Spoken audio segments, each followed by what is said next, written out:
RMC. After Paris. Le podcast Gilbert Bribois.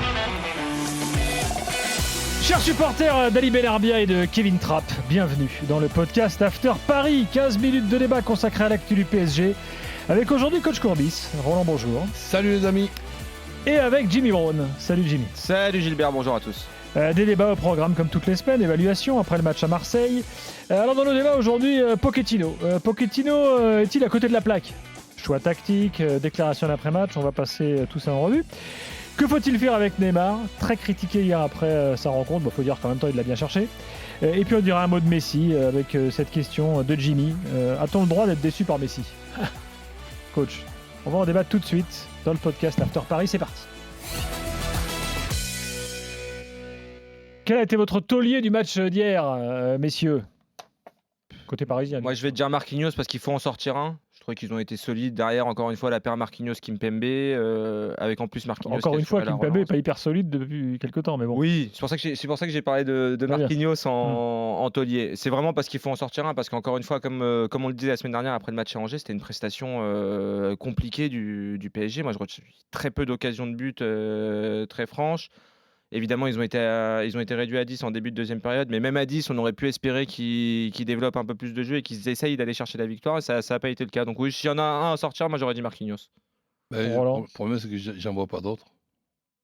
En effet. Tous les autres, je les vois moyens, voire très moyens. J'ai mis dans cette catégorie, tu vois. Aboulé, du coup, quand même ? C'est dur de ne pas dire Neymar, quand même, après Neymar. le match. Bah oui. Donc... tiens, parlons de Neymar tout de suite. Hier soir, on a été très critique dans l'after sur Neymar. En fait, on a l'impression, Roland, d'une espèce de déchéance en fait, de Neymar. Il fait plus rien.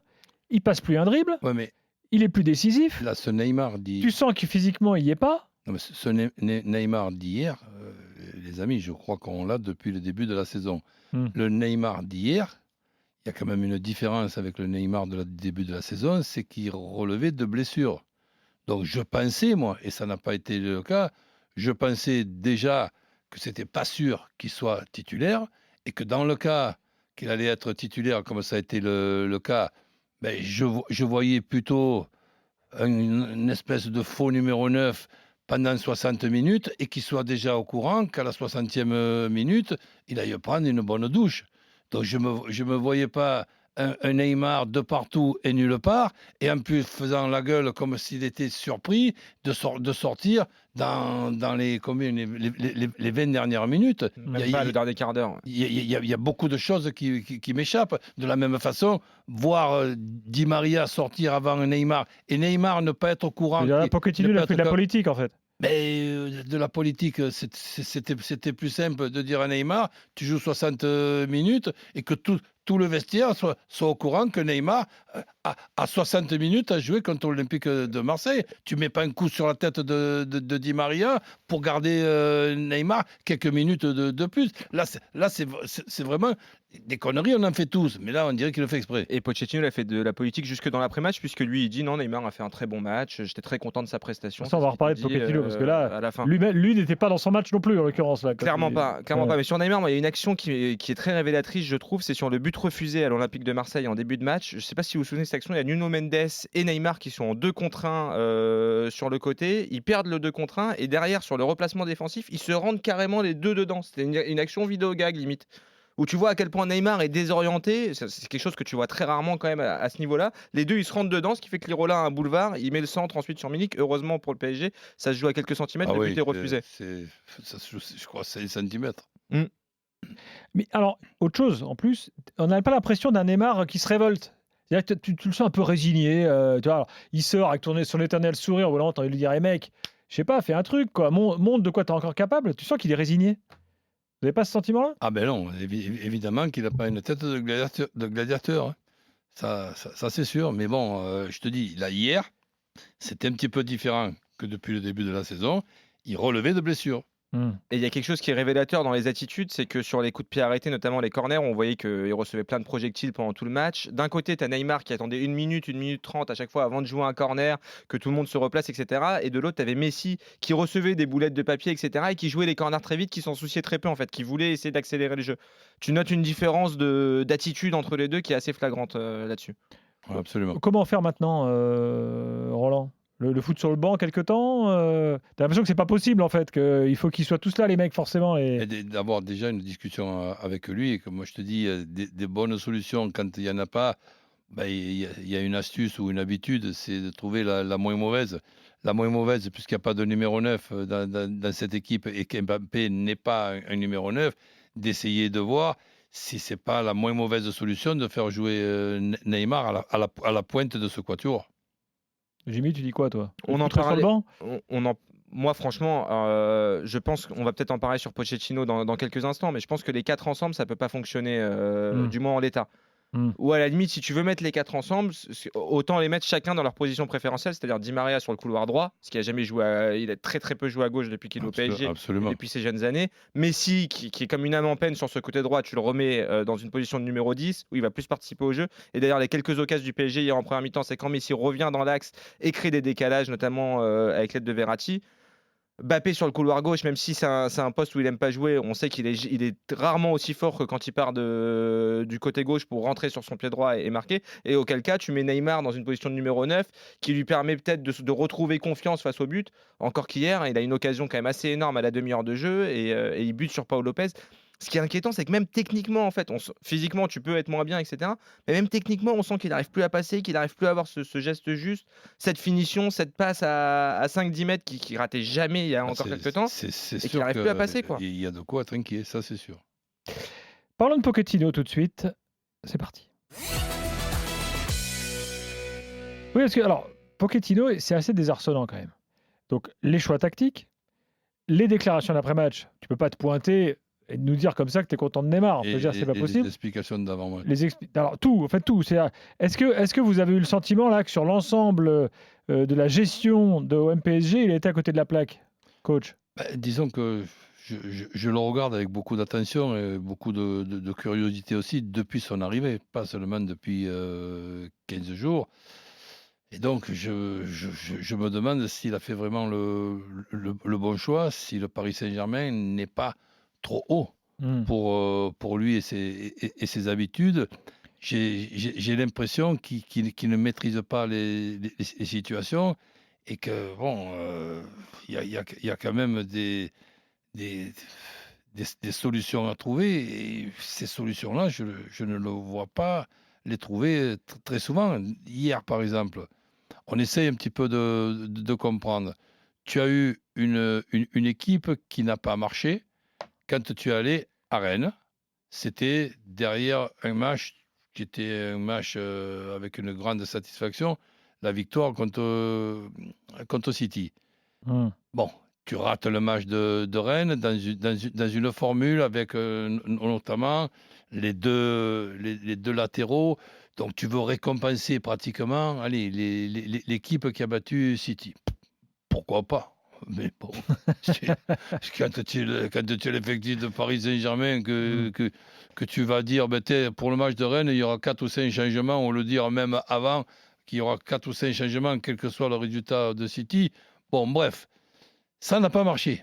Donc tu perds à Rennes. Ok, là, rebelote, tu fais un match assez passionnant, tu t'y es mené, tu t'égalises, tu gagnes. Et il y a après le match contre Marseille. Il y a un match entre-temps contre... Tu as joué Leipzig en milieu de semaine et tu joues donc Angers. Marseille dans la foulée. Ils ont joué contre Angers. Angers la semaine dernière. Il y a eu l'enchaînement Angers, Leipzig, Marseille. Donc, et là, tu remets pratiquement la même formule qui n'a pas marché à Rennes pour un classico. Je dis pourquoi pas, mais derrière ça, sincèrement, si maintenant on est content de faire un 0-0, voilà, ça nous a échappé, oui, pourquoi pas. Mais si par exemple tu es content de ne pas avoir réussi à marquer un but avec un quatuor offensif, tu perds 5-3. Ok, on pourra comprendre. Les deux latéraux qui sont des ailiers de l'époque, et tu ne marques pas un but en 93 minutes, il y a quand même une anomalie quelque part. C'est tout simplement illogique. Il a eu des déclarations au journal du dimanche, Jimmy Pochettino, qui sont assez énigmatiques, qui viennent un peu en résonance avec ce qu'a dit Tourelle aussi à plusieurs reprises.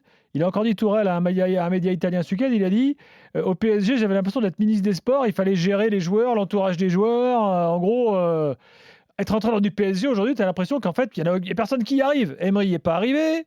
Tourelle n'y est pas arrivé. Maintenant, Pochettino, on voit les galères qu'il a. C'est terrible. Oui, mais le problème, c'est que Pochettino, on se rappelle quand il est arrivé, il nous a dit vous ne me jugerez pas sur les 6 premiers mois, vous me jugerez sur la saison suivante. Donc là, on y est. La saison elle a commencé depuis 3 mois. Et effectivement, il y a une question qui m'a interpellé dans le JDD, surtout sa réponse ce week-end.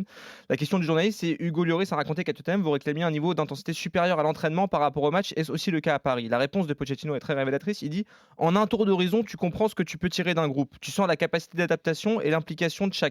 C'est pourquoi des saisons ne se ressemblent jamais. Ensuite, un peu plus loin, il dit face à soi, on n'a pas toujours le degré de réceptivité suffisant. D'un pays à l'autre, ça prend du temps. Paris vise les trophées car les dirigeants l'exigent, les fans aussi. Le palmarès, c'est le seul héritage qu'on pourra laisser. C'est-à-dire qu'en gros, il sous-entend que contrairement à Tottenham, ici au PSG, le niveau d'exigence est peut-être moins important. Les joueurs sont moins réceptifs à ce qu'ils demandent. Et du coup, il fait quand même, moi je trouve que c'est un constat d'échec. Il fait preuve d'un fatalisme qui est quand même ultra inquiétant alors qu'on est qu'au mois de novembre. Il y a juste une stat que je voulais vous donner aussi sur Pochettino et sur le PSG plus globalement. Sur les 4 derniers déplacements du PSG, donc il y a eu match nul 1 partout à Bruges. On se souvient dans quelles conditions. C'est quand même un miracle de ne pas le perdre ce match. La victoire à Metz dans les conditions qu'on connaît à la toute dernière seconde. On ne cherche pas le dernier bon match, c'est contre City. Hein. Et non, mais surtout à l'extérieur, c'est dramatique. Rennes PSG, tu perds donc à Rennes 2-0. Hier, tu fais 0-0 à Marseille. Après une semaine où tu as passé ton temps en conférence de presse, toi et tes joueurs aussi, à nous dire que le match important cette semaine, c'était l'Olympique de Marseille, que le match nul n'était même pas une option envisageable, qu'il fallait chercher la victoire parce qu'on sait ce que représente ce match pour les supporters et pour le club, pour finalement nous montrer ce spectacle-là hier soir. Le match d'Angers, que ce soir-là, ça se joue à pas grand-chose, disons. Allez. Et il y a aussi quelque chose qui interpelle dans sa composition d'équipe, c'est que contre Leipzig, il revient parce qu'il passe à 3 derrière. On en avait parlé un peu dans le podcast la semaine dernière. Hier, tu vois Danilo Pereira qui est titulaire. Tu te dis peut-être qu'il va jouer à 3. Il va jouer en défense à 3 pour pouvoir libérer ses 2 pistons. Et finalement, non. On s'aperçoit que Danilo Pereira joue à côté de Verratti. Donc, quel message t'envoie à Gay qui a raté son match effectivement contre Leipzig, mais qui est irréprochable depuis le début de saison? Et quel message t'envoie à Herrera aussi, qui a peut-être ce profil un peu plus joueur que Gay au moment où Verratti sort? Tu t'aurais peut-être pu rentrer Herrera que. Ce qu'il y a de sûr et certain, des erreurs, comme je te dis, on en fait tous, mais ce qu'il y a de sûr et certain, c'est qu'il est difficile à suivre. Et s'il est difficile à suivre pour nous, il doit être difficile à suivre pour ces joueurs, où on cherche des fois... Ou alors c'est les joueurs qui sont difficiles à suivre, Roland. Non, par le coach. Non, je te donne un exemple. Quand tu débarques dans l'effectif de cette année, tu regardes un petit peu tes points forts, tes points moins forts, des points faibles, j'en vois pas beaucoup, pour ne pas dire pas du tout. Mais même s'il y a plusieurs formules à mettre, ta formule numéro 1 ou numéro 1, c'est 3 arrières centraux pour justement avoir sur les ailes deux monstres. Tu auras côté gauche avec le retour de Bernat, Mendes et Bernat qui se partageront le boulot, et tu as Hakimi côté droit. Mais il n'y a pas beaucoup d'équipes comme ça, donc 3 arrières centraux, et ensuite au milieu, Wijnaldum qui fait partie d'un des 2 milieux devant les 3 arrières centraux. Verratti, tu sais qu'il joue un match sur 3, mais si des fois il peut faire un petit peu mieux qu'un match sur 3, mais tu le mets et tu le sors à la 60e minute où il y a des garçons comme Gay, Herrera capables, et ensuite devant, tu as quand même des joueurs qui sont tout simplement monstrueux. Mais là, au moins, tu as une identité, tu as des repères pour tes joueurs, et quels que soient les joueurs qui jouent, c'est toujours dans la même formule. Là, ce n'est pas le cas. Tu changes l'organisation, tu changes les joueurs, tu sors Di Maria, tu sors pas Neymar, tu mets Di Maria, alors qu'il n'y a pas besoin d'être 9 mois à Paris Saint-Germain pour savoir que le meilleur poste de Di Maria, c'est pas ailier gauche. Ça, c'est fini, Di Maria et ailier gauche. Et on le voit hier, côté gauche. Sincèrement, je regardais avec les yeux grands ouverts. Je dis, mais qu'est-ce qu'il nous fait? Alors maintenant, tu te dis toujours, c'est certainement moi qui me trompe. Et donc, on va voir un petit peu ce que ça va donner. Et malheureusement, on voit ce qu'on pensait voir, justement. C'est-à-dire une équipe qui n'a rien à voir avec la qualité de ses joueurs. Il nous reste 1 minute. Jimmy, tu te poses à toi-même la question, donc je te la pose pour que tu donnes la réponse. Est-ce qu'on a le droit de dire qu'on est déçu par Messi?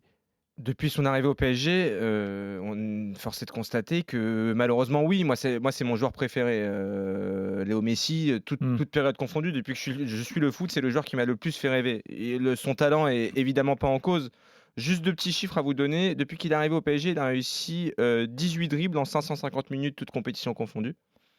Et depuis qu'il est arrivé au PSG, c'est 0 but en Ligue 1 quand même. Toujours pas marqué en Ligue 1, Léo Messi. Gaëtan Laborde est à 7 buts, ça fera plaisir à Jérôme Thomas. Léo Messi, lui, c'est 0 but. Coach, il n'est pas aidé en jouant à droite, on le répète. Hein. Moi, je ne suis pas déçu une minute. Déjà, en tant que Français, le voir dans notre championnat, je remercie les dieux du football. Et pas seulement parce que ça peut nous rapporter de l'argent avec les droits. Mais télé. Roland, on attend plus de lui quand même. Attends, plus de lui. Alors justement, je ne vais pas me faire l'avocat de Messi, mais un petit peu quand même. Il vient au dernier moment. Il quitte un endroit où il est depuis 21 ans. Il change ses habitudes, il change son équipe, il change ses coéquipiers, il change son pays.